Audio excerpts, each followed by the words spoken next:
introduce someone as a speaker at the fellowship, many things can be said about many people. Our speaker today, as you all know, is Bruce Shelton. Bruce is the senior minister of this fellowship. He is on the board of directors, head of the music ministry, and chair of the Buildings and Rentals Committee. Bruce does countless things behind the scenes to assist this fellowship, church, and congregation. But you all know that, don't you? I've been coming to the fellowship for many years, on and off, disappearing, coming back. But one of the constants that have always existed in this fellowship have been the people. And one of those persons that stands out among many that I've known over the years is Bruce Shelton. As it says here, Bruce walks his talk. He certainly does. He is the living embodiment of the ideal that this fellowship represents. Kindness, compassion, strength, and a friendly ear that's always willing to hear what I have to say. I could go on. There's so much that can be said that is good about him. But I'll stop because, as you all know, some of you know, I tend to be a little bit long-winded. So I'll stop with that and say, please join me in welcoming Bruce Shelton.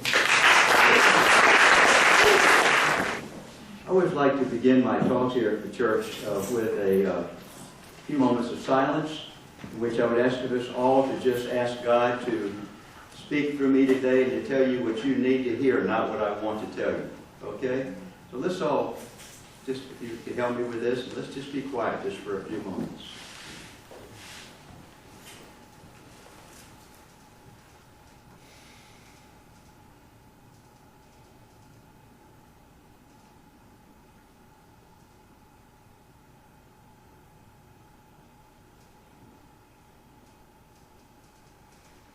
So it is in thy name that we do pray. Amen.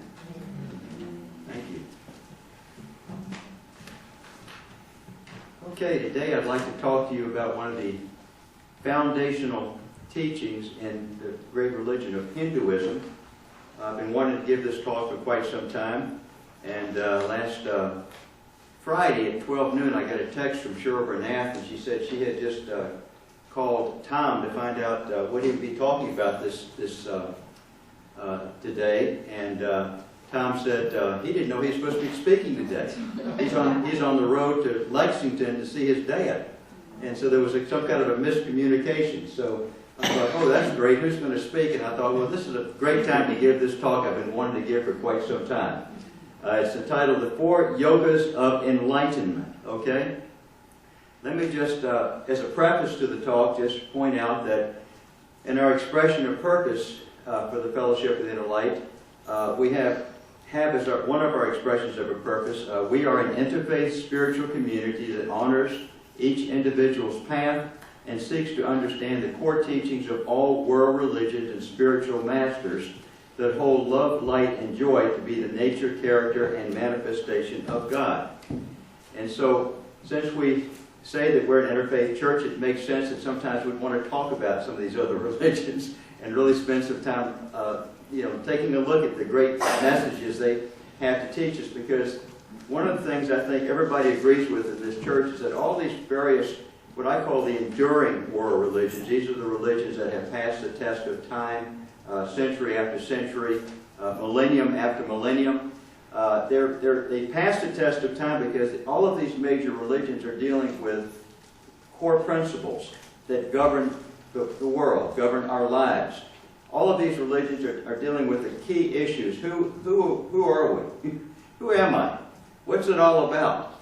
What's my relationship with others on the planet? Who is God? What's my relationship with God?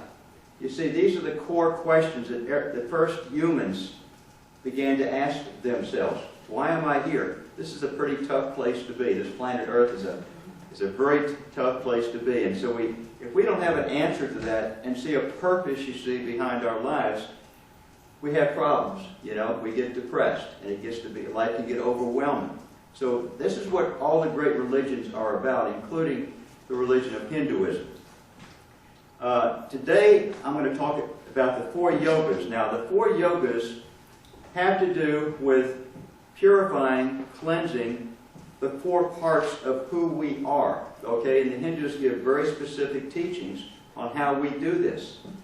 One of the most amazing things is that these teachings were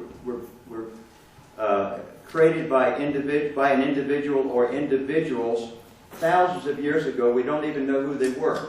Could have been somewhere between 2,000 to 3,000 years ago is what scholars estimate. But nobody knows who it was and exactly when it came out. But these teachings in Hinduism are extremely profound. My main teacher, the one who got me interested in Hinduism and helped me to understand the value of not only Hinduism but the other world religions, is Shelton Smith in his book, The World's Religions. I highly recommend it.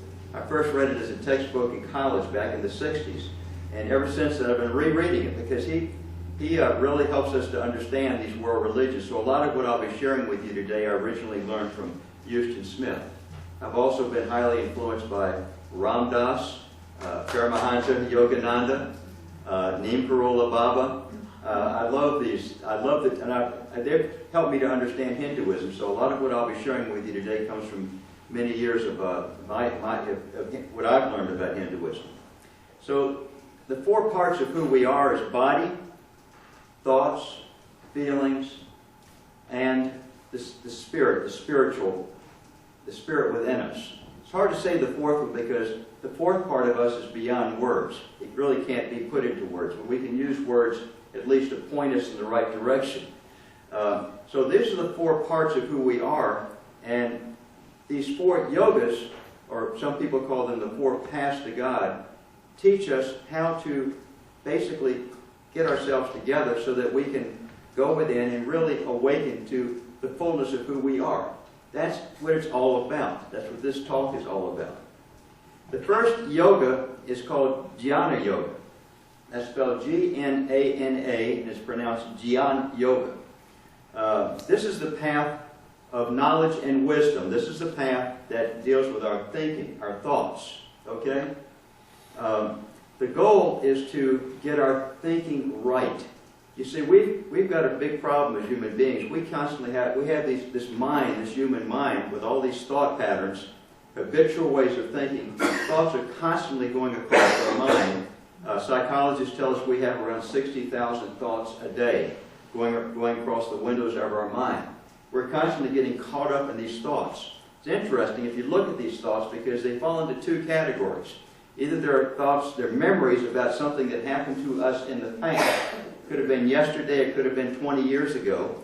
You know, you wake up in the morning and some thought starts going through your mind about something that happened in the distant past. Where did that come from? I didn't ask for it to come, it just kind of came into my mind. The other category are thoughts about the future, you know, where I'm constantly thinking this may happen, that may happen. My mind does the what if game. What if this goes wrong? What if that happens? This is the way our mind plays with us, right? And we get trapped in our minds.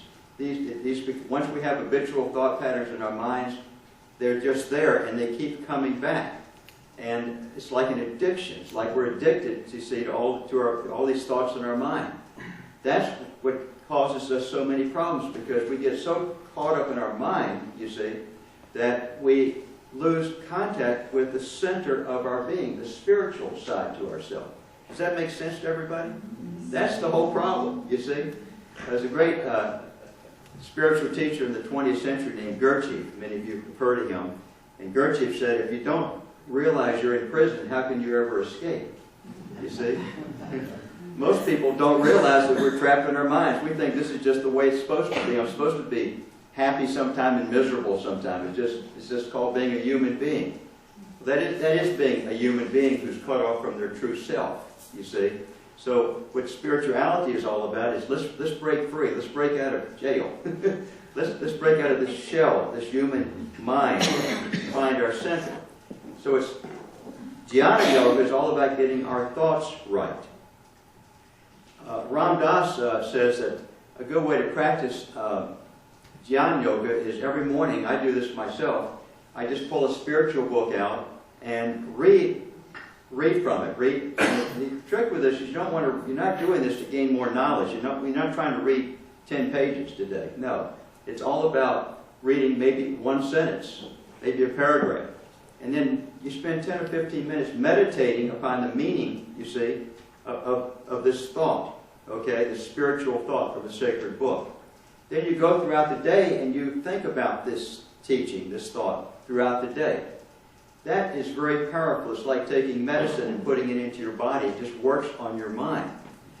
The reason is that these spiritual thoughts, whether it comes from, just a current teacher, like for example, I love Eckhart Tolle and Ram Dass and Yogananda, Edgar Cayce, or maybe it's from the Bible, the Quran, the Bhagavad Gita. I've been reading that recently. It's a fascinating book. The reason these are so powerful is because the individual who wrote this out originally and gave us these teachings was in a very high space. You see, very close to God. And the universe, or God, was able to speak through this person.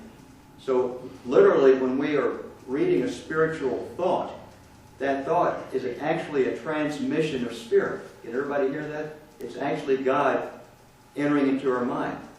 Now I'm taking my mind off this low level, this low frequency, so to speak, that my human mind is normally stuck in, and I'm bringing it up to a very high frequency that then enables me to calm down to the point I can go within. Is everybody with me so far? So an example would be if you look at the book of Psalms in the Bible. The book of Psalms has got at least 5 or 6 chapters that are incredible treatments, I'll use the word treatments for fear. Okay? Who in this room does not get fearful sometimes? I do, you know. Once again, this planet's a scary place to live in sometimes, you know. We're constantly dealing with fear. Fear is our great challenge, right? Overcoming fear. We could define fear as simply being the absence of God. God being representing light, fear representing darkness, and other symbols.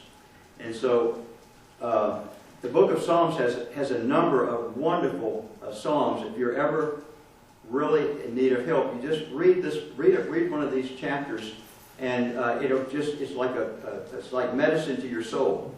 So I'm going to take a look just for a moment here at the first verse of the 23rd Psalm. That's one of the most popular psalms. Who here knows the first verse of the 23rd Psalm? The Lord is my shepherd, I shall not want, right? All right, that's good. The Lord is my shepherd. I'm freaking out about something, you know. Maybe I got some kind of legal problem or financial problem or relationship problem, or Marty's mad at me, or whatever it can be, right? And I'm really worried, and so I read, the Lord is my shepherd.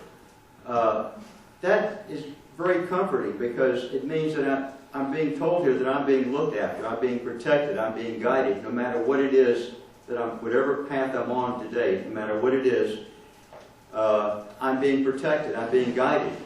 This is huge.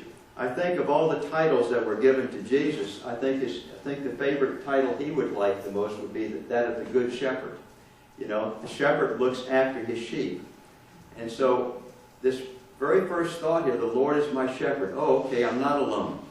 I am being protected. I am being guided through this experience I've got today. Second part of that, just the first verse, I shall not want. You know, we go through life and we're constantly wanting things. Isn't that interesting? Our egoic minds never has enough. The theme song of our egoic mind is I can't get no satisfaction. You all know that. I'm not going to be like Tom Baker and try to sing it, right? I'm going to spare you. But I can't. That's the theme song of our minds. No matter how much I have, I always want more. And when I get what I want, I'm happy for a while, but then I've got to have something else. I'm constantly trying to think if I can get something, then I'll be happy. I'll find the happiness that I have. But it's never enough. A good example of this, of understanding this, is Carl Jung, the great psychiatrist, was visiting America in the last century. He was out west, and he had occasion to speak to this Native American chief. And as Carl Jung was talking to this chief, he said that the perception of the chief is that most white people have tense faces, staring eyes, and a cruel demeanor. The chief said, they are always seeking something. What are they seeking? The whites always want something. They are always uneasy and restless. We don't know what they want. We think they're mad. End quote. Now, the chief was on to something, you see. And there's probably some Native Americans who've got problems with their egos too, but not just the white man. But the point is, he really is describing the way our minds work. And so we really have a challenge, you see. And we're told in this, I shall not want. You see, the idea here is once we connect with God, we connect with our center, we actually have everything that we really want. If you look at what it is that we as human beings want above everything else, we think we want to win the lottery. Well, we want to win the lottery because we think it's going to give us peace of mind, right? Financial security. When we find our true self, you see, we have peace of mind. We don't have to win the lottery. So many people win the lottery and 5 years later they do studies and they're miserable again. No, you find your inner self. So the things we want above everything else, there's 4 that I'm aware of. I get this from Eckhart Tolle, one of my favorite teachers. All of us want to have peace of mind, the peace that passes all understanding. We want to have a sense of joy. We want to have, we can call that bliss. Every human being wants to have love and want to experience love, express love, and receive love. All of us have a need. These are the 4 emotions that we have a great need for. The 4th is universal intelligence. This is not intellectual intelligence. This is going beyond the limitations of human intelligence to connect with universal intelligence, or the mind of God. We all want this. When we are really connected within, you see, we connect with universal intelligence, and we know everything that we need to know when we need to know it. And that's what we really want above everything else, those four things, those 4 experiences. And then Eckhart Tolle adds a fifth point. He says we also need purpose. Every human being needs to know what is the purpose of my life. Now, if we have them, it doesn't make any difference what's going on out there in the world. We can still have our inner peace. Second yoga is called Bhakti Yoga. This is like my favorite. Bhakti Yoga is the yoga of love, the yoga of devotion, okay? Head, Jnana Yoga, Bhakti, heart, you see. So Bhakti Yoga is all about love. In Bhakti Yoga, we have an I-thou relationship with God, okay? God is there, I am here, I worship God, I love God, okay? Now, a lot of us have a problem with that, because the first thing people will say is, well, God's not out there, He's in here. Well, of course He is, right? But the way Bhakti Yoga works is that the whole purpose is we love God, we love God, we love God, and the more we love God, the more we merge with God, you see, because God is perfect love. And it's only the love within us that allows that to happen. So the ultimate purpose of Bhakti Yoga, you see, is to bring us into oneness with God. You see, as is the case with all 4 of the yogas. Okay? So that's really what, but it starts off with an I-thou relationship. The problem is, when we're caught up in our egoic minds, we are separate. We're not really separate, but for practical purposes we are, because we're cut off from the source of our being. So it's like the higher part of me is calling out to God and saying, God, I need a little help here, and I love you, and show how I can be of service to others. Now, who was the great apostle of love? To me, it was Jesus. See how these religions all are into the same thing? Jesus was asked, what's the most important of all the commandments? And He said the most important is that you love the Lord your God with all your body, mind, and soul, and that you love your neighbor as yourself. Now, I believe that if Jesus was here today talking to a 21st century audience, this is my personal humble opinion, he'd have a third point. And the third commandment would be that you love and respect yourself, your true self, for who you are. Because if I don't respect and love myself, how can I love others? Jesus, of course, understood that. I have a feeling He might have added that third one if He were here with us today. This is the Bible according to Bruce Shelton, right? And so in Bhakti Yoga, it's all about having a very personal, intimate relationship with God. In Jnana Yoga, it's more of this being, in Buddhism, for example, and Taoism, which are the religions where Jnana Yoga is widely practiced.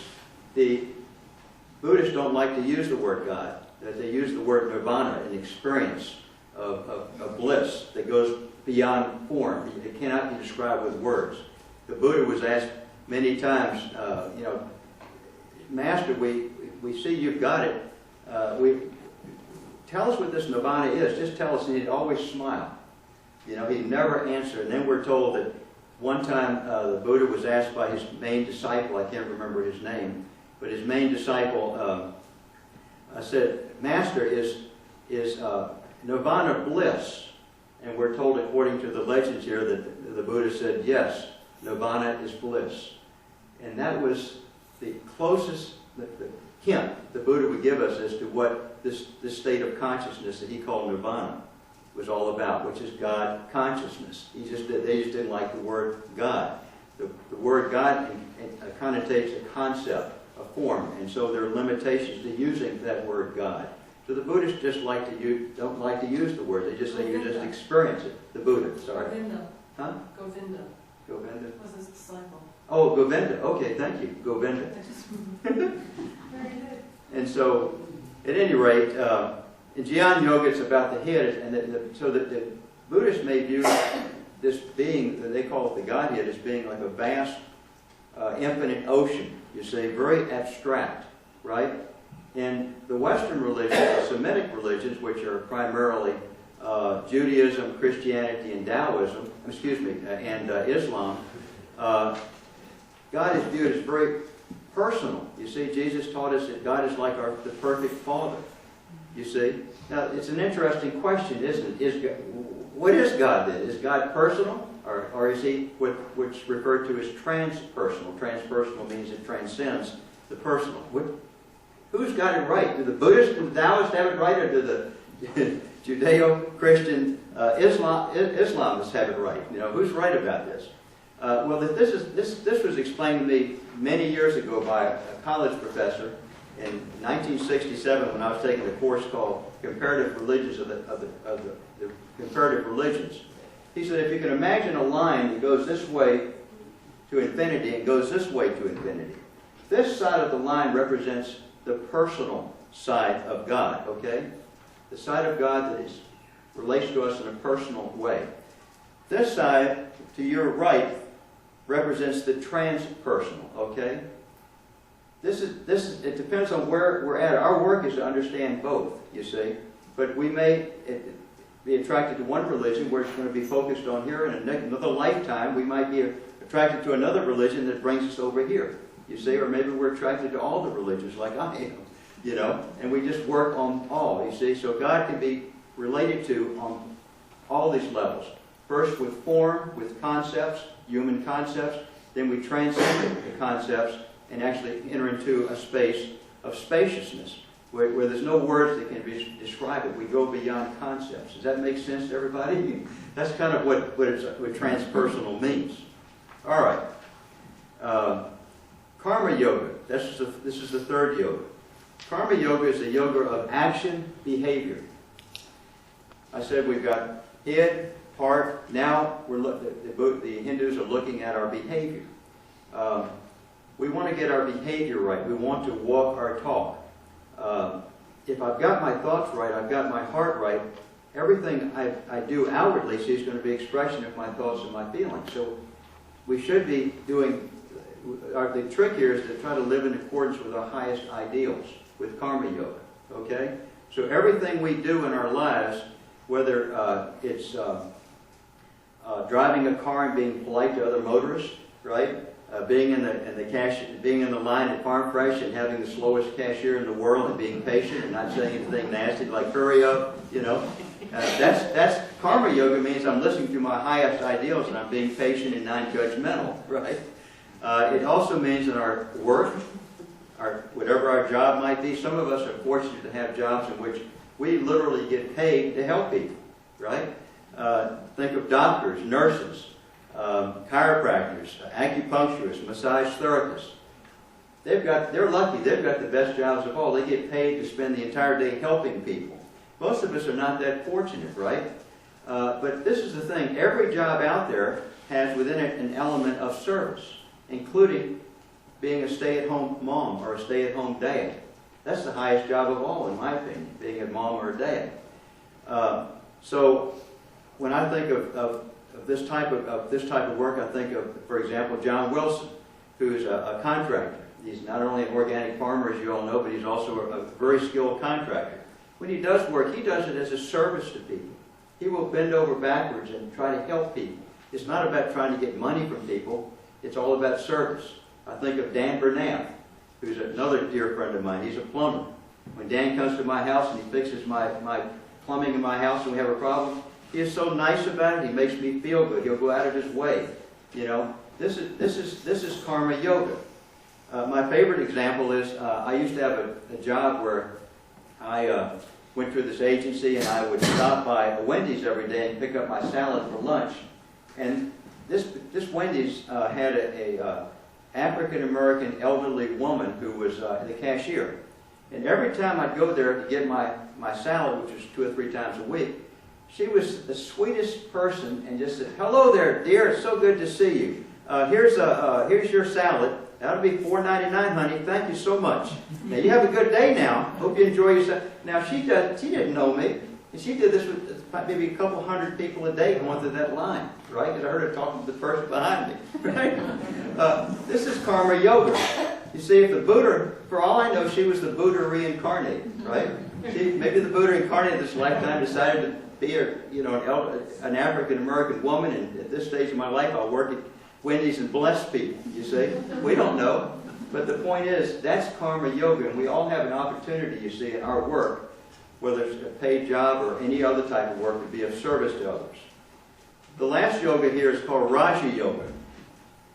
In India, this is called the Royal Road to Reintegration. In Raja Yoga, it's all about opening the door to connect with the center of our being, with the spiritual side to who we are. Now, Jesus taught us that, he says in the Sermon on the Mount, "Seek ye first the kingdom of heaven, and everything else will be yours." You see? Profound teaching. Raja Yoga is all about seeking what the Christians would call the kingdom of heaven first. Raja Yoga is a spiritual side to ourselves. It's a side to ourselves that connects with the greater whole, with what we might call God, our universal mind. Now, it's interesting at this point to note that in Western psychology, one of the most popular models is called cognitive behavior therapy. As a therapist myself, I practice this all the time. I've been to countless workshops. Cognitive behavior therapy was founded by 2 great psychologists of the past century, Aaron Beck and Albert Ellis. Albert Ellis created his own model based on the principles of cognitive behavioral therapy. He called it Rational Emotive Behavior Therapy, REBT, Rational Emotive Behavior Therapy. This therapy is all about rational, getting our thoughts right. Okay, does that sound like Jnana Yoga to you? It's all about emotive, getting our emotions right. Does that sound like Bhakti Yoga to anybody? Rational Emotive Behavior Therapy. Where does the behavior sound like Karma Yoga? Isn't that interesting? So it's taken all this time. He first wrote his first papers back in the 1950s. It's taken all this time for science to catch up to what these Hindu saints and sages were talking about thousands of years ago. It's the same basic principle, but this is an interesting point also, is that Western psychology stops there. They say that's it. Albert Ellis, for example, was an avowed, passionate atheist. He said all this psychology stuff, all this God stuff is just fantasy. And he's very passionate about it. That's the way the scientific mind thinks. It stops right there. I've got to get my thoughts, my feelings, my behavior right. That's as much as I can do. When I'm gone, I'm gone. Period. Thank you. So these great spiritual teachers of all these enduring world religions say, wait a minute, no, you got it wrong here. You're missing the boat. Who you really are is far, far, far more than who you are consciously aware of. Okay?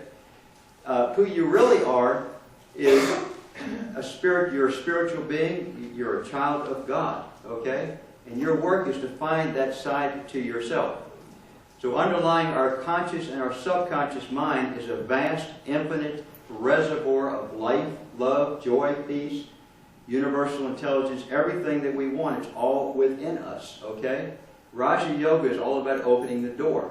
Now, with that said, Raja Yoga, I think, is the yoga, whether we use the exact techniques taught by the Hindus or we use any technique, we want to put God first. And then the other parts of who we are will fall into place, okay? Because if I'm really connected with God, I'm going to be thinking right, I'm going to have love in my heart, and everything I do is going to be the expression of God. That's what we're all working towards, right? And so that is Raja Yoga. Hindu literature is, let me just give you this quote from Houston Smith. And Hindu literature is studded with metaphors that are designed to awaken us to the realms of gold that are hidden in the depths of our being.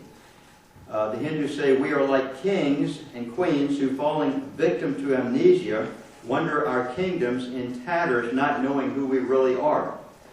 Or we're like a lion cub which, having been separated from its mother, is raised by sheep and takes to grazing and bleating like them, not knowing that he's really a lion. We are like a lover who, in his dream, searches the wide world in despair for his beloved, oblivious of the fact that she is lying in his side throughout. So we've all, see, when we lose God, when we lose our connection with the divine within, we've lost everything, you see. And this is what these teachings of these 4 yogas are all about. Now, I'm going to be ending here in just another 3 minutes. Because I appreciate everybody's patience with this talk. I just want to add that in Raja Yoga, they teach a specific technique. It's 8 steps. I won't be going into each of the steps, but each step provides us with an opportunity, a technique that teaches us how to quieten our body, quieten our mind.